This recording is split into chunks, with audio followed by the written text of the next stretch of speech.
noite. Então nós estamos prosseguindo agora com o estudo do Evangelho de Mateus. Nós estamos no capítulo 12. Começamos há 2 versículos atrás, o capítulo 12, né?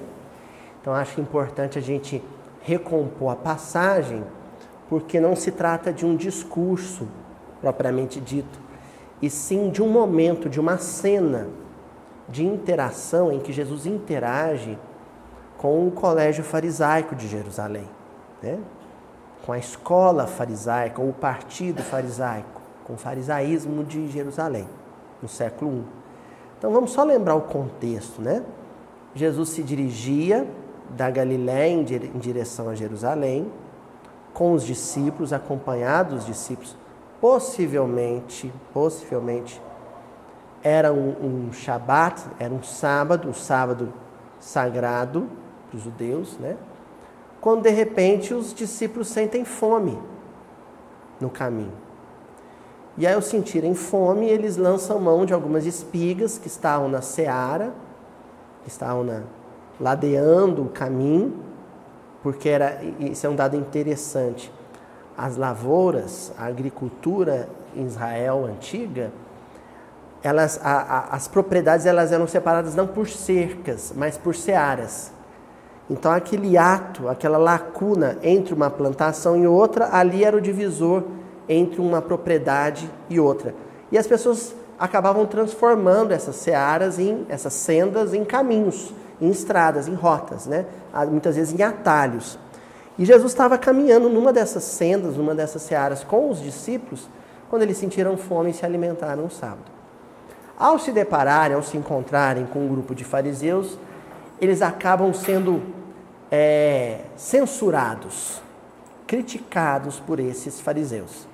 A argumentação desse grupo farisaico, desses rabinos, desses doutores da lei, é que os discípulos estariam violando, né, as tradições do povo de Israel. Sim, é interessante a gente observar uma coisa. Sabe aquela situação em que o sujeito é desagradável, é cri-cri, a gente fala cri-cri, chato, é indigesto, em função de um rigorismo bobo, ingênuo? Começa pelo fato de que no sábado era proibido fazer o jejum. Então ali a pessoa no radicalismo, no extremismo dela, ela peca tanto ao carregar a tinta, no exagero, no seu excesso, que ela acaba contradizendo o próprio conhecimento que tem, mas se esquece. Se esquece porque fica cego. O rigorismo traz uma certa cegueira, uma cegueira moral, espiritual. E Jesus então vai começar a interagir, fala assim, não, agora não, a gente oferece a outra face sempre, mas agora senta aqui que vocês vão aprender um pouquinho sobre o judaísmo. E Jesus faz menção, em resposta ele faz menção a uma passagem do livro de Samuel. Essa passagem nós não vamos recorrer a ela hoje, nós vamos deixar para a semana que vem, porque na semana que vem, propriamente, Jesus vai citar o caso. Mas é uma passagem que se dá com o rei Davi. O rei Davi teria também, no momento de fome, feito algo, em tese, mais grave do que os próprios discípulos estavam fazendo, porque os discípulos estavam quebrando o jejum num dia em que se podia quebrar o jejum. E o rei Davi teria, no momento de fome, ele e outros companheiros, se alimentado do pão da propiciação, o pão que não poderia ser comido, o pão do templo. Enfim, Jesus está dizendo, olha só, se vocês forem censurar alguém, tem que começar censurando o rei Davi. E aí, Jesus encerra ali a conversa. Mas a gente contou a passagem, só para situar um pouquinho, né? Quem não acompanhou o estudo nas semanas anteriores, né? Que a gente seguiu, o versículo. Mas o que importa mesmo é o versículo isoladamente hoje. Então, capítulo 12, versículo 3... Ele, porém, lhes disse, Jesus vai dizer aos fariseus, não lestes o que fez Davi quando teve fome? Ele e os que estavam com ele, E aí o que fez Davi, a gente vai ver a semana que vem. Que foi comer o pão do templo, o pão consagrado do templo, tá? O que eu quero destacar nesse versículo? Jesus está falando com doutos, com doutores, com sábios da teologia judaica, que construíram sua sapiência, a sua cultura teológica, em cima do ato da leitura. Então eram letrados, numa época em que era muito difícil de ser uma pessoa, se ser uma pessoa letrada. A maioria das pessoas, inclusive muitas pessoas de posse financeira, eram iletrados, eram analfabetos. Os doutores da lei eram letrados. Eles dominavam a leitura do grego, a leitura do latim, que era a língua cultural, a língua helenista, a outra era a língua política, a língua do Estado romano, mas, sobretudo, o talento deles com as letras, com a palavra escrita, transbordava quando o assunto era o hebraico, que era a língua litúrgica, a língua da religião. Então eles eram profundos conhecedores do hebraico. Nem todo mundo que ia a uma sinagoga no sábado conhecia o hebraico. Então, um dado curioso da gente observar, né? A gente andou estudando Paulo e Estevão, agora essas reuniões, é que no final do Paulo e Estevão, na segunda parte do Paulo e Estevão, Paulo é preso em Jerusalém. Não é isso, Ana Paula? Ainda não chegou lá. Então, spoiler aí para Ana Paula. Então, Paulo ele é preso em Jerusalém. E como ele é um filho da raça, ele é um israelita, ele tem, segundo o direito canônico, o direito judaico do Sinédrio em Jerusalém, né, do tribunal da raça, ele tinha o direito de discursar. Aí eu acho que nesse momento, e a espiritualidade fechou os olhos e falou assim, não estamos vendo, você faz o que você quiser agora, você tem essa concessão. Ele já estava com quase 30 anos de apostolado nas costas, né? Então ele tinha algumas concessões. Então Paulo falou assim, agora eu vou então mostrar para vocês com quem é que vocês estão lidando. Porque depois de 30 anos de apostolado, e eu estou relembrando Paulo e Estevão para a gente sentir um pouco o que é a hipocrisia farisaica desse período.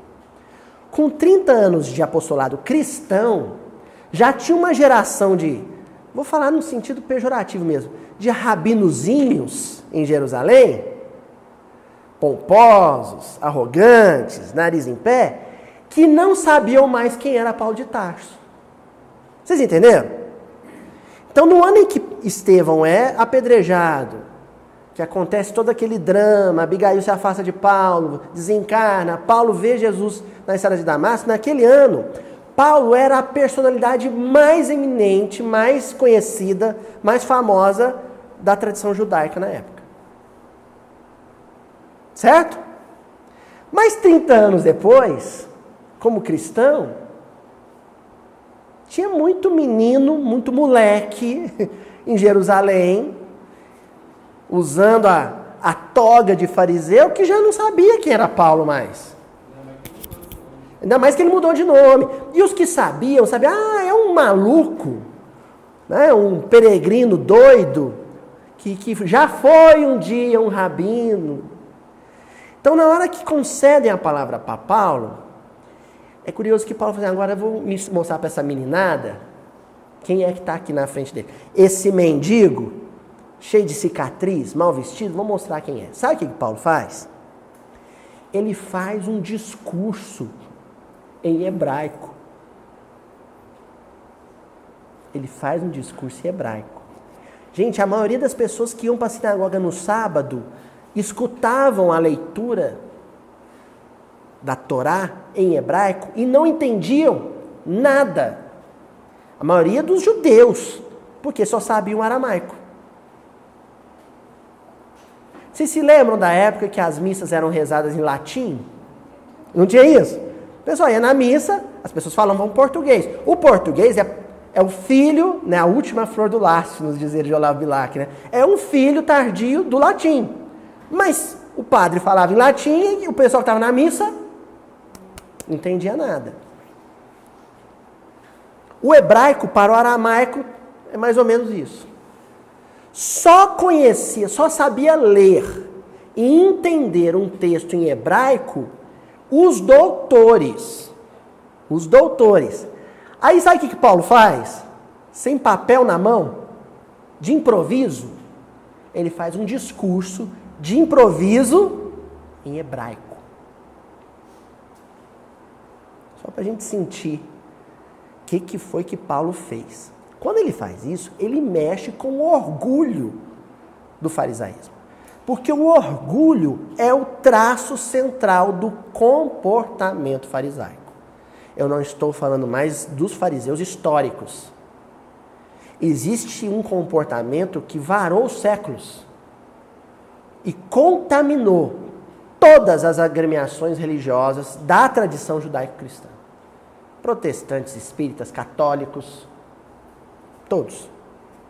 É o comportamento farisaico. O que caracteriza ele? Orgulho. Antes de Paulo, Jesus tinha feito isso. Nessa passagem aqui, Jesus faz menção a esse conhecimento específico que os doutores tinham, da letra, do escrito sagrado. Jesus está dizendo o seguinte, olha, mas vocês estão esquecendo de uma leitura que está lá em Samuel. E aí ele cita a leitura. Agora eu não vou saber de cor, mas eu já separei ela lá em casa. Candice mandou para mim. Vocês estão esquecendo daquela leitura lá em Samuel. Gente, isso feriu profundamente o orgulho farisaico. Sabe por quê? Ao fazer menção a essa leitura, Jesus está dizendo o quê? Eu também sei ler em hebraico. Eu também já li. Eu conheço tanto, isso é para eles, tanto quanto, né? Mas a gente sabe que muito mais. E nas entrelinhas, e para o inconsciente daquele grupo de fariseus, sabe o que Jesus está dizendo? Eu conheço esse texto que vocês se ufanam de serem doutores nele, sabe por quê? Eu sou o autor dele.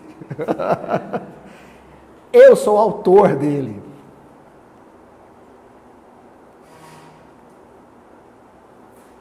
Olha só, ninguém conhecia melhor aquele texto que Jesus. Ele criou aquilo. Ele é o autor daquilo. Ele é o autor. Ele é o coautor, né? O autor divino é Deus. Mas ele é o coautor. Em plano terrestre, ele é o autor. Isso mexe profundamente com esses fariseus. Além de dizer, olha, abaixa o facho, abaixa o topete, Jesus também está dizendo uma coisa. Uma coisa é o texto, outra coisa é a leitura que se faz do texto. Gente, uma coisa que eu aprendi estudando evangelho, com o pessoal veterano da doutrina espírita, e que me tem valido muito na hora de estudar o evangelho. Os olhos não são janelas, ao contrário do que se diz. Os olhos são as janelas da alma. Os olhos não são janelas absorvendo a luz que vem do exterior. Os olhos são faróis projetando a luz que vem do interior. É diferente. Então, quando eu pego um texto sagrado, e aqui nós vamos contextualizar para o movimento espírita, quando eu pego um livro espírita, abro ele e abro os olhão em cima do texto, eu estou projetando sobre o texto a minha luz interior.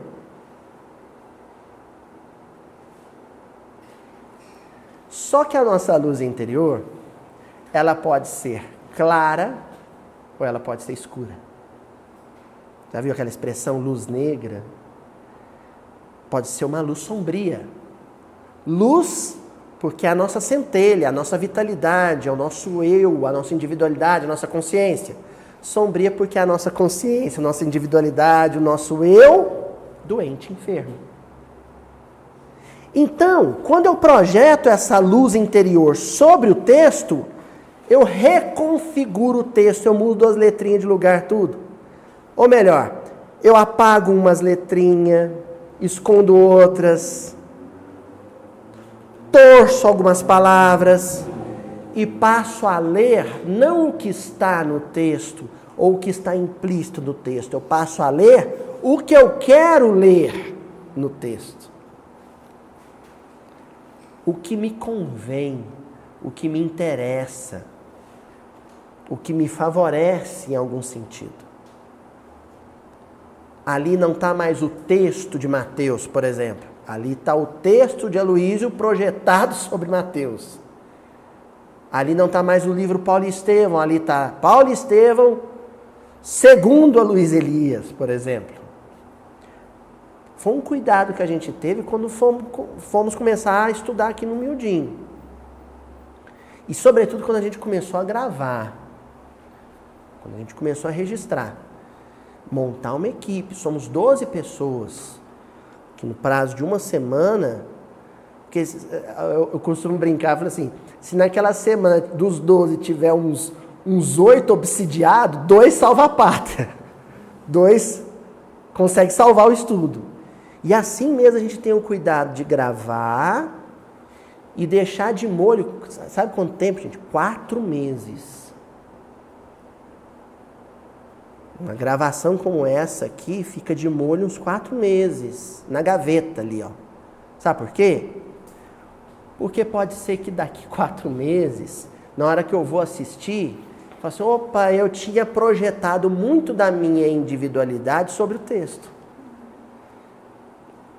Houveram muitas situações em que a gente cortou trechos, em que falei, opa, ali eu estava, naquele dia, eu estava projetando sobre o texto um entendimento próprio. E foi muitas vezes também que a gente jogou um episódio fora e gravou de novo. Entendeu, seu marido? Jogamos fora e gravamos de novo. Estamos falando disso tudo por quê? Porque Jesus vira para esses fariseus e fala assim, como é que vocês têm lido o mesmo livro que eu e os meus discípulos lemos? No caso, os discípulos, através da leitura sabática, né? Do sábado. Como?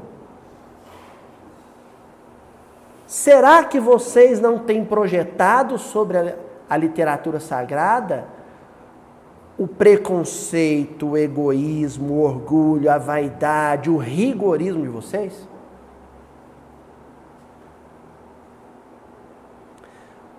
Vamos tirar esse peso das costas dos fariseus do século I e vamos colocar um pouquinho nas nossas costas e praticar uma coisa muito saudável chamada autocrítica? Na minha família eu sou o único espírita. Uma situação hipotética, mas muito comum. Sou o único espírita. Como é que eu tenho lido André Luiz lá em casa? Identificando nos personagens da obra de André Luiz os meus parentes? Ou me identificando em algum personagem ou em muitos personagens da obra do André Luiz? Como? Aí eu estou lendo lá Sexo e Destino. Aí, olha, a Marina, olha, mas essa Marina aqui é aquela prima minha, é igualzinha, olha aqui a Marina. A Marita, olha que a Marita é igualzinha a minha irmã, mas não tirar nem pôr. O Cláudio Nogueira, nossa, mas o Cláudio Nogueira é meu pai, olha aqui. Ele bebe igualzinho meu pai, olha aqui, tá aqui, ó. Essa é uma leitura que se pode fazer da obra do André Luiz. Projetando na obra do André Luiz as dificuldades que eu tenho, por exemplo, na convivência familiar.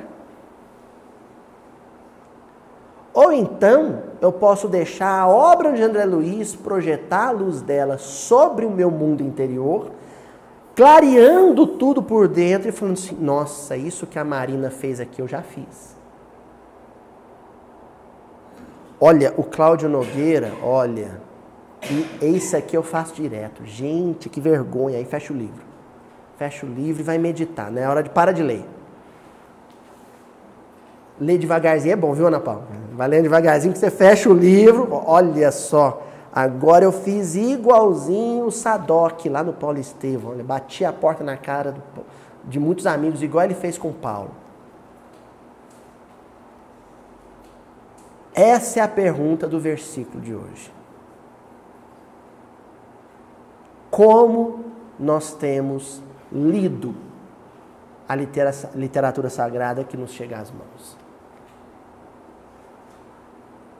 Porque senão um dia eu vou escutar um benfeitor falar para mim, numa reunião mediúnica, ou em sonho, ou na vida espiritual depois do desencarne, o que Jesus está dizendo para os fariseus. Uai, mas você não leu André Luiz? Estava lá, isso tudo que você fez de errado, estava lá no André Luiz. Você não leu André Luiz?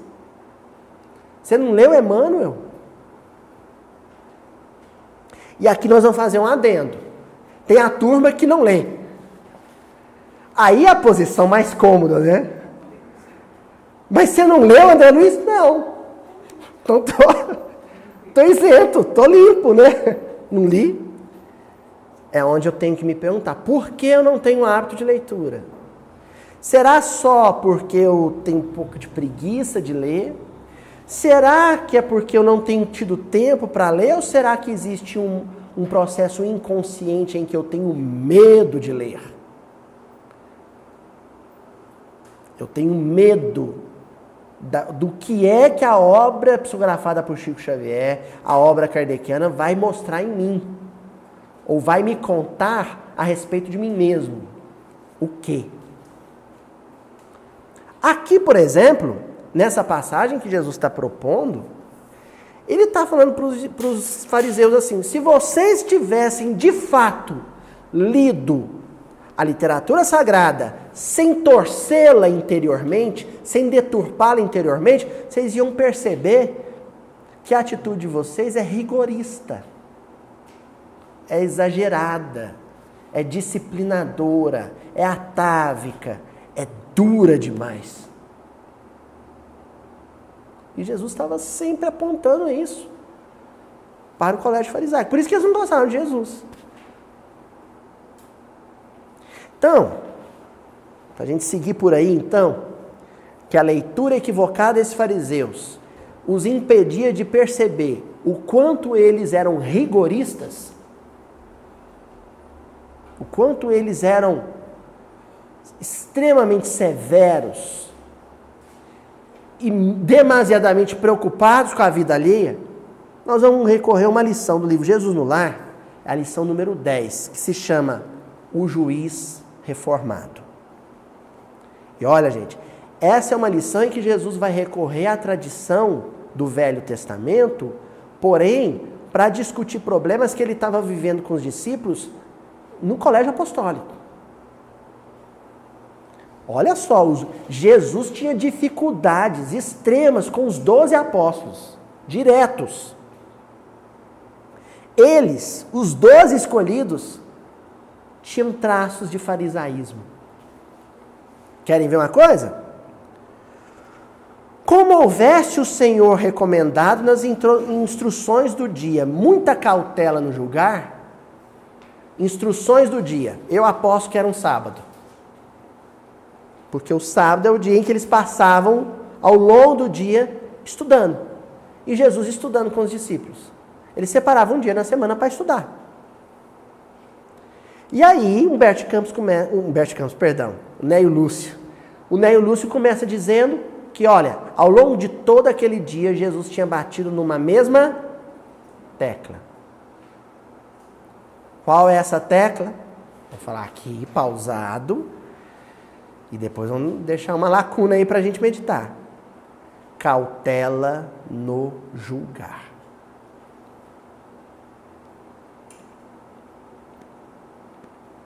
Cautela no julgar.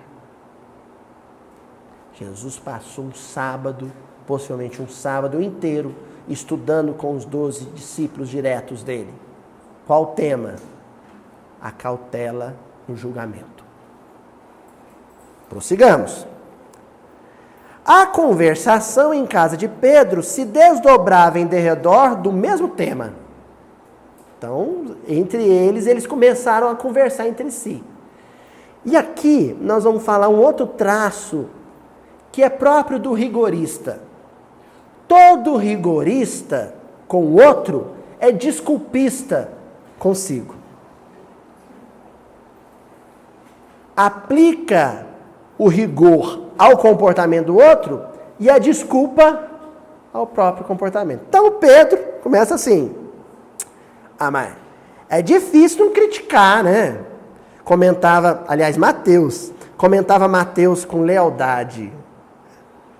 Porque a todo instante o homem de mediana educação é compelido a emitir pareceres na atividade comum, né? Ah, mas é difícil, com tanto de coisa que a gente já sabe, convivendo com Jesus. É muito difícil a gente não ver o errado. Como é que eu não vou ver o erro? E aí a gente dá assim, um leve, sutil comentário sobre o erro do outro, né?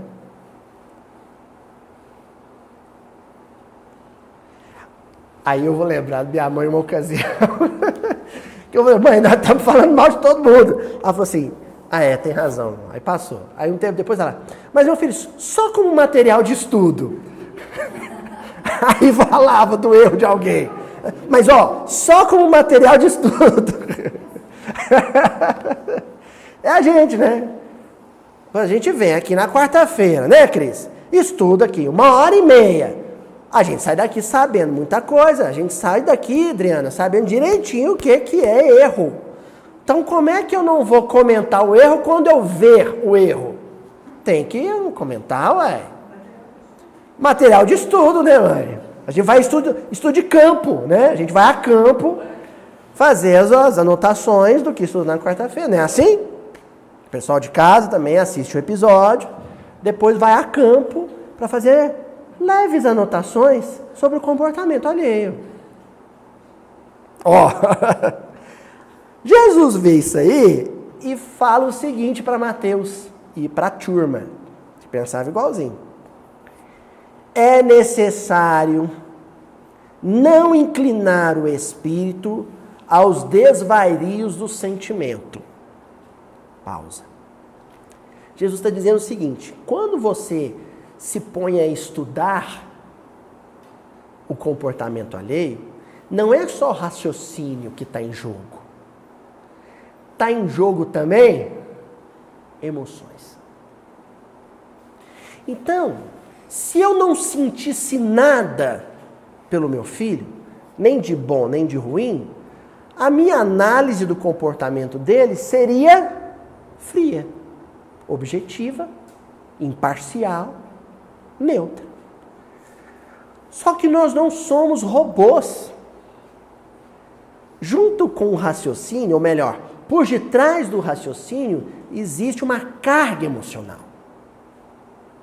E Jesus está propondo aqui para os discípulos um olhar mais crítico sobre essa carga emocional.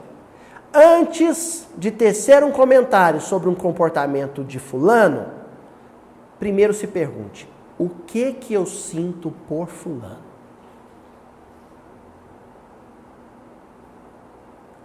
Porque se for amor, você não vai comentar nada. Se você comentar, é porque o que você sente é outra coisa. Alguma antipatia, uma pontinha de inveja, uma pitadinha de ciúme, um grãozinho de indiferença, alguma coisinha. Existe algum sentimento por detrás do comentário que você vai tecer. Aí o fariseu viu o discípulo de Jesus e Jesus comendo espigas no sábado. Fez o comentário. Motivado, movido por quais emoções? O que eles sentiam por Jesus? Carinho? Inveja. Inveja. Porque cada um daqueles fariseus tinha estudado desde os 12 anos de idade, dia e noite, sem parar, para não saber 1% do que Jesus sabia, naturalmente. Sentiu inveja. Aí vem os comentários. Continua Jesus. Isso é o que Jesus está chamando de desvarios do sentimento. para não sermos vitimados por nós mesmos. Com elegância e educação, sabe o que Jesus tinha acabado de chamar os discípulos? Suas jararaca, suas cascavel, suas urutu, cobra coral. Vocês estão destilando veneno e vão abocanhar quem? Vocês mesmos. Quando a gente, movido por sentimentos inferiores, tecemos comentários sobre a conduta de quem quer que seja, nós estamos destilando veneno que nós vamos tomar. Nós seremos a vítima primeira. E se o outro tiver vigilância e não aceitar a maledicência, não aceitar o convite ao duelo mental, nós seremos a única vítima do veneno. Agora, se o outro aceitar a crítica, os dois se intoxicam, mas quem faz a crítica venenosa, peçonhenta, tóxica, letal. Seremos julgados pela medida que aplicarmos aos outros. O rigor responde ao rigor. A paciência, a paciência. A bondade, a bondade.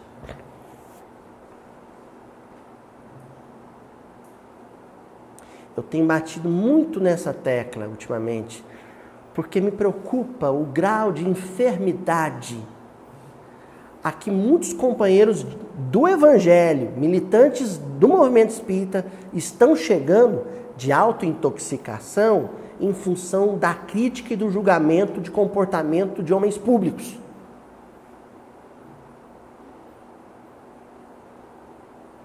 Deixa eu preparar aqui um veneninho pro Lula beber. Aí vai lá e toma um veneno. Deixa eu preparar um veneninho aqui pro Bolsonaro beber. Aí vai lá e toma o veneno. Um ódio aviltante. Gente, eu não sei o que está no meu planejamento reencarnatório, a próxima existência. Eu não sei o que está planejado na reencarnação de um filho, de uma filha, de um ente amado. E se de repente, no projeto reencarnatório, alguém é encaminhado para a vida pública? E se no momento de invigilância, o que é muito razoável na nossa condição espiritual, alguém dá um escorregãozinho de leve na casca de banana, e é alguém que eu amo, alguém amado, como é que essas críticas chegam no coração de uma mãe?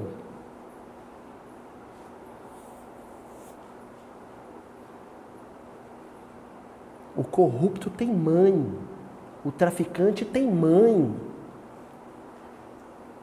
o assassino tem mãe. Alguma mãe chora por ele, ora por ele, de algum lugar. É famosa, quase que folclórica, já a famosa visita do Chico ao Carandiru, que quando ele saiu de dentro da prisão, os repórteres, sabe, aquelas hienas, aqueles abutres, querendo uma carniça fresca para vender na banca. Hoje não precisa mais, não tem mais banca. Hoje as pessoas compram a carniça direto do fornecedor na internet. Perguntaram assim: Chico, e aí, você viu muito obsessor lá dentro? Viu muito espírito das trevas lá dentro da cadeia? E o Chico falou: não, meu filho, que eu me lembre não. Ah, sim, eu vi muitas mães. Esses outros não estão lá não, o que eles queriam já conseguiram. Quem está lá dentro agora é as mães. Chorando com seus filhos. E sussurrando no ouvido de cada um deles: meu filho, não se mate.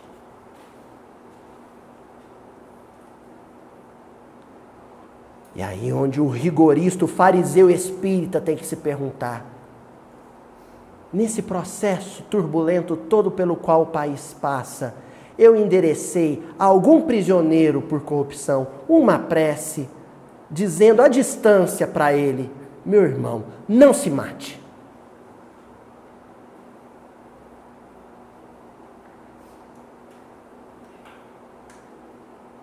Se eu não fui capaz de fazer uma prece dessas, eu não tenho direito de fazer uma postagem sequer sobre corrupção no Facebook.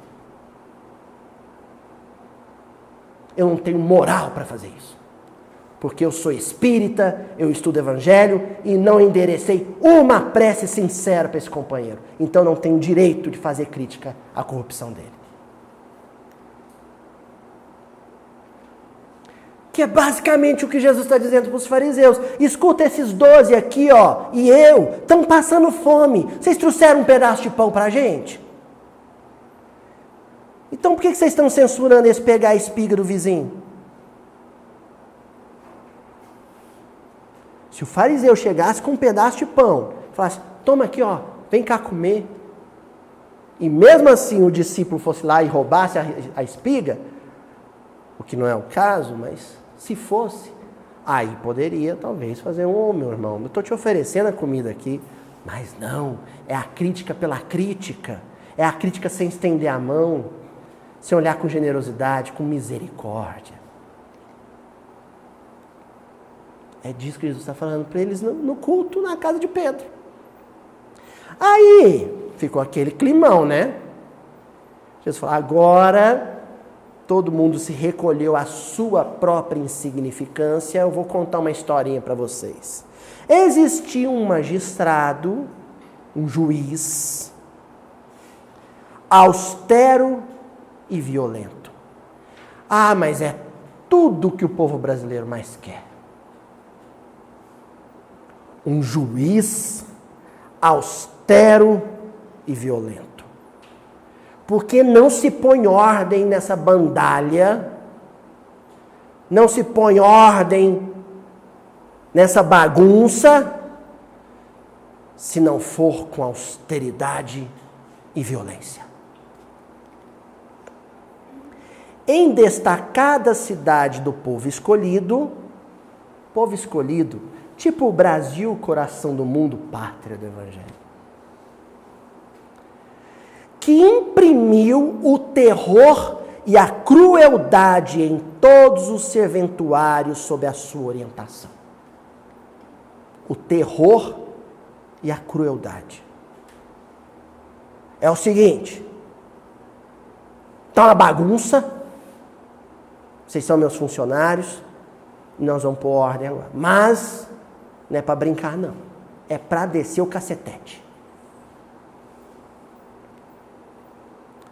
Abusando dos poderes que a lei lhe conferia, criou ordenações tirânicas para a punição das mínimas faltas. Porque é assim, em períodos de anomia, isso quem vai falar é o Durkheim, num livro chamado Suicídio.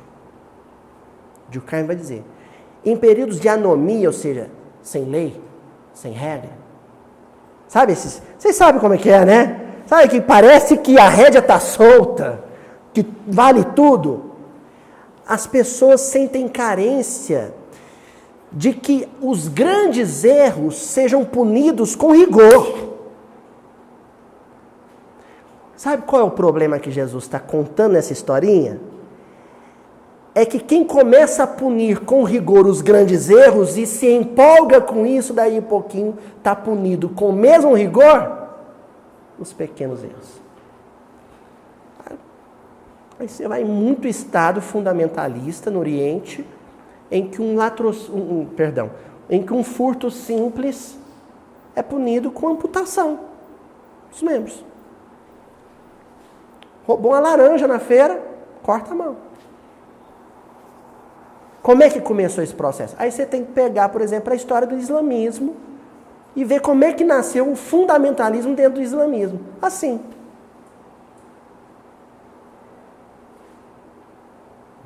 precisamos trazer nomos, norma, regra, lei, onde há um anomos, anomia, a falta de lei, a falta de norma. Aí você começa com um rigorismo, quando você vê, você está praticando delitos morais a despeito de cumprir a lei, tal qual os fariseus com os discípulos. Continua. Multiplicou infinitamente o número dos soldados. Pronto. É simples. Mais soldado, mais militar na rua e mais arma. Aqui, ó. Multiplicou infinitamente soldados. É assim que resolve. Edificou muitos cárceres. Claro que é essa solução. Vão fazer mais presídio, enquanto tiver bandido, põe lá dentro. Tem pouco. O problema é que tem pouco presídio, tem que fazer mais. Mais soldado, mais arma, mais presídio, bate, algema, prende. Bate, algema, prende. Assim resolve. O juiz aqui começou aqui, ó. E inventou variados instrumentos de flagelação. Tortura. Está aqui no livro do Neio Lúcio, Jesus no Lar, capítulo 10. Convém ler a lição na íntegra depois, viu, gente? Inventou Jesus contando a história. Isso é uma história que Jesus contou. E inventou variados instrumentos de flagelação. Tortura.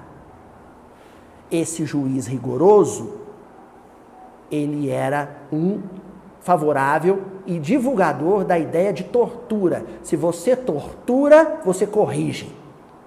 Você educa com choque. Você educa com silício. Com ferro em brasa. É assim que se educa. Sabe o que aconteceu com ele? Um dia ele saiu para ir para a casa do filho, tarde da noite. E ele tinha armado, enchido de arma, lança, espada, os soldados, e dado um treinamento para os soldados, ele, dizendo assim para os soldados: olhou um meliante, olhou um mau alimento na rua, é suspeito, atira, depois interroga. Prende, depois pergunta o que fez. Aí ele saiu para passear, no capítulo 10 do Jesus no Lar. Ele saiu para ir buscar o filho na casa dele à noite. De noite, escuro. Nessa época não tinha iluminação. Uns soldados que ele treinou, que estavam na rua, viu aquele sujeito andando na rua, o que fez? Para aí, rapaz! Mão na cabeça, encosta aí, baculejo. Mas eu sou o governante, eu sou o juiz. Não quer saber, mentiroso. E desceu na orelha dele. Vai pra cadeia. Pôs na cadeia. Aquela tortura que ele pregava, ele foi torturado a noite inteira no escuro. Até que raiou o dia. Quando raiou o dia, os próprios policiais falaram: batemos no chefe. Sujou. E o chefe é bravo. Nossa senhora, estamos no sal. Razoável. O que ele ia fazer com esses soldados? Aplicar a dureza dele, não é? Como é que vocês me confundem com bandido? Foi isso que aconteceu? Porque por detrás desse coração rigoroso, duro, existe um potencial para o aprendizado. Porque aprender é uma virtude. Não é qualquer um que aprende fácil. Tem gente que teima e não aprende. Ele tinha esse dom. Era um dom que ele desenvolveu nos séculos. Ele era uma dessas pessoas que precisa de uma dura lição e já acorda. O legislador atribulado reconheceu então que era perigoso transmitir o poder a subalternos brutalizados. É muito perigoso isso. Você dá tanto poder para pessoas armadas que sejam brutas, estúpidas, violentas, agressivas. brutalizados e ignorantes, percebendo que a justiça construtiva e santificante, olha só, justiça construtiva e edificante. Porque tem a justiça que arrasa, que esmaga, e tem a justiça que constrói. Tem a justiça que fala assim, seu bandido, você vai sofrer. E tem a justiça que fala, ô meu irmão, você errou, mas vamos reerguer junto. Qual que é a justiça do Cristo?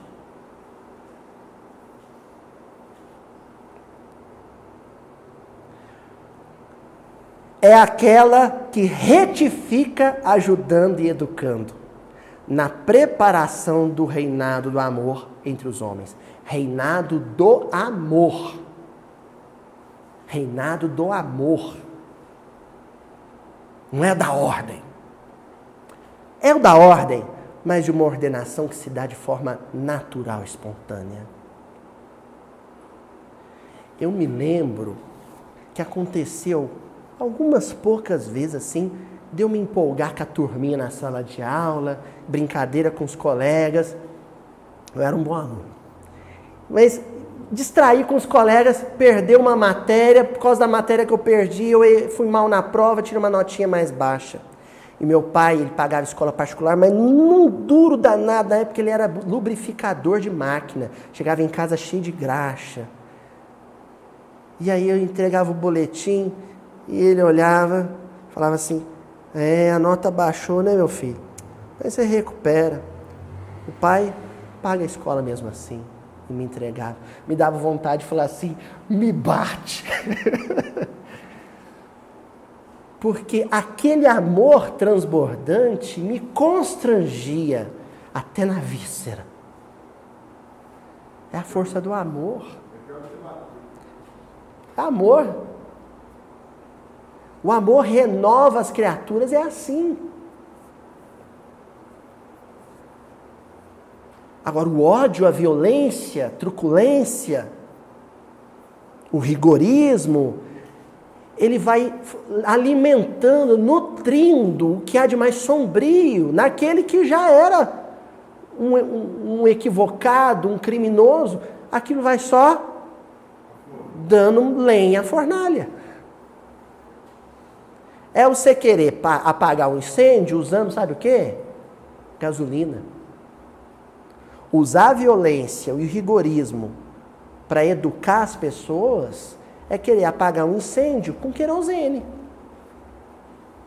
O fogo aumenta. Agora, gente, muito bonito isso, olha. O Ney Lúcio entra. Eu confundo por causa do Boa Nova, né? São livros irmãos. Lá fora, eles dão na casinha de Pedro, os 12, com aquela cara assim, tipo, nós não tínhamos pensado nisso, né? Jesus transbordando amor no olhar. Lá fora, brilhavam estrelas nas águas serenas do grande lago. Vocês acham que esses escritores, né, o Lúcio, Humberto Campos, esse povo gasta tinta? Eu imagino que eles escrevem com uma pena de ganso, uma coisa maravilhosa, né? Eles gastam tinta fluídica à toa? Vocês acham que o Ney Lúcio ia escrever brilhavam estrelas nas águas serenas do grande lago só para parecer que é mais bonitinho? Só, é purpurina só isso aqui? Não. A estrela é um luminar. A estrela é um sol. É luz. Que vem de onde?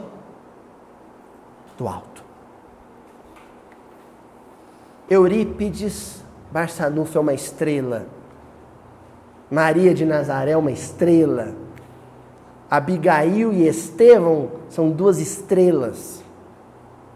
Alcione e Villamil é uma estrela.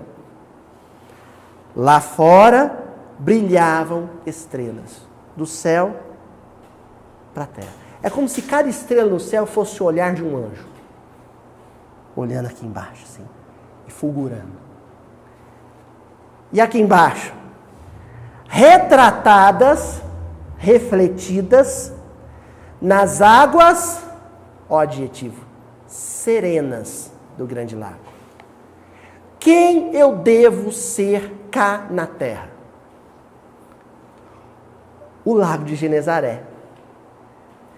Quanto mais sereno eu ficar, quanto mais plácido eu ficar, mais quieto de coração eu ficar, mais liso, mais plano vai ser o espelho d'água. E, consequentemente, melhor ele vai fazer o quê? Refletir as estrelas do céu. Refletir o comportamento desses luminares. E se eu me agitar?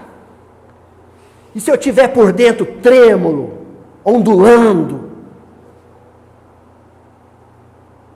Turvo. Aí aquele lodo, aquele barro que está lá no fundo, vai fazer o quê? Vai vir para a tona. Aí não reflete nada. Opaco, apagado, escuro, turvo. Então, quando o comportamento dos outros me deixa inquieto, eu não consigo refletir a luz de Deus, a luz dos anjos, a luz dos benfeitores para esse outro. Agora, se eu permaneço como o lago de Genezaré, eu reflito naturalmente. Só a serenidade é capaz de desencadear no outro serenidade. Depois de longa pausa, a dose para leão, né? O que ele tinha falado tinha que ser digerido. Depois de longa pausa, imagina um silencião, sabe? Aquele silêncio de minutos. Só os grilinhos lá fora. O mestre concluiu: somente aquele que aprendeu intensamente com a vida, estudando e servindo, suando e chorando, para sustentar o bem entre os espinhos da renúncia e as flores do amor, estará habilitado a exercer a justiça em nome do Pai. Então vamos lá com calma. Primeiro, Jesus começa dizendo: quem aprendeu com a vida. Não é quem viveu muito. É quem aprendeu com a vida. Às vezes um menininho de 5, 6 anos é um espírito velho, mas que precisava aprender um valor que com 5, 6 anos de leucemia da infância ele aprendeu. E às vezes um idoso de 80, 90, que conviveu com uma deficiência, os 80 anos não aprendeu o que tinha que aprender.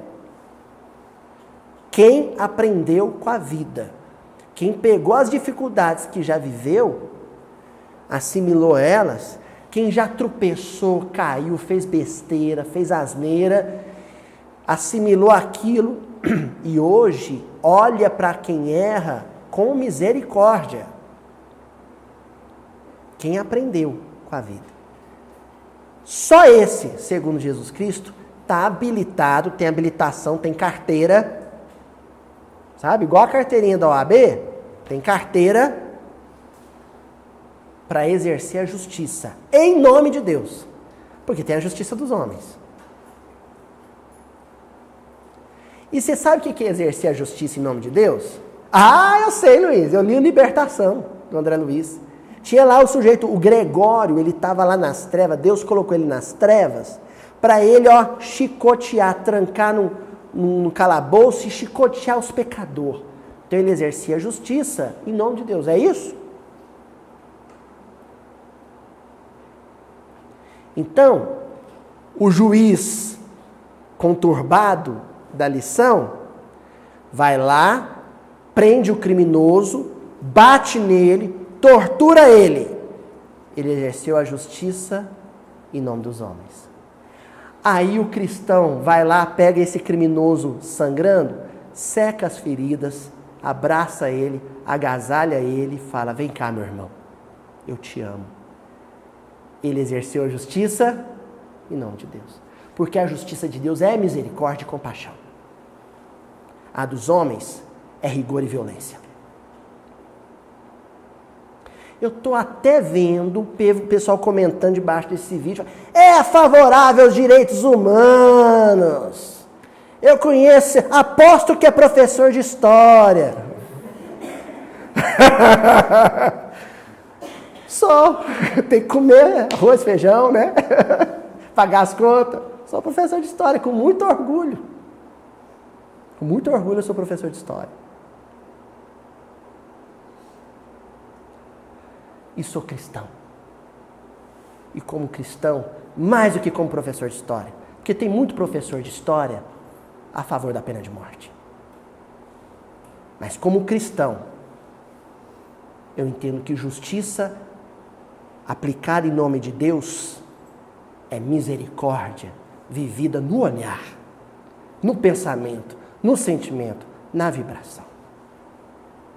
Tá bom? Até a semana que vem. O Evangelho vai reformar a sociedade, não o Congresso Nacional. Os corações humanos abertos ao Cristo renovarão a sociedade brasileira. Não os quartéis e nem os tribunais.